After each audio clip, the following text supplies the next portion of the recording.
لانه هذا اللي حيكون يخصني. تخيل عامل ملابس بيستلم راتب 14,000 ريال 15,000 ريال. عامل ملابس وظيفته فريق اول يشيل الملابس يحطها يرجع الملابس. 15,000 ريال. ايش ده؟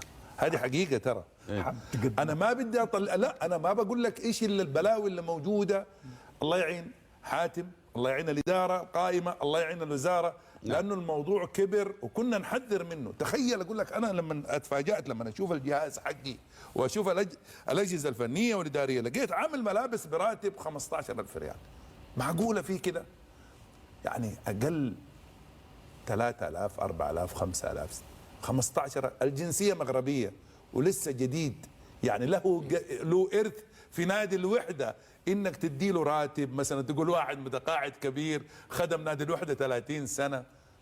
ايش اللي حاصل؟ شيء. تخيل اسمع لما جو يعرضوا مشاكل الالعاب، فريق التايكوندو في نادي الوحده 28 نادي في السعوديه جو مكه المكرمه في الشرائع، وفريق التايكوندو الا 40 سنه 45 سنه ما تخرج بطوله من مكه ولا من المملكه العربيه السعوديه في اي مدينه الا نادي الوحده ابطالها.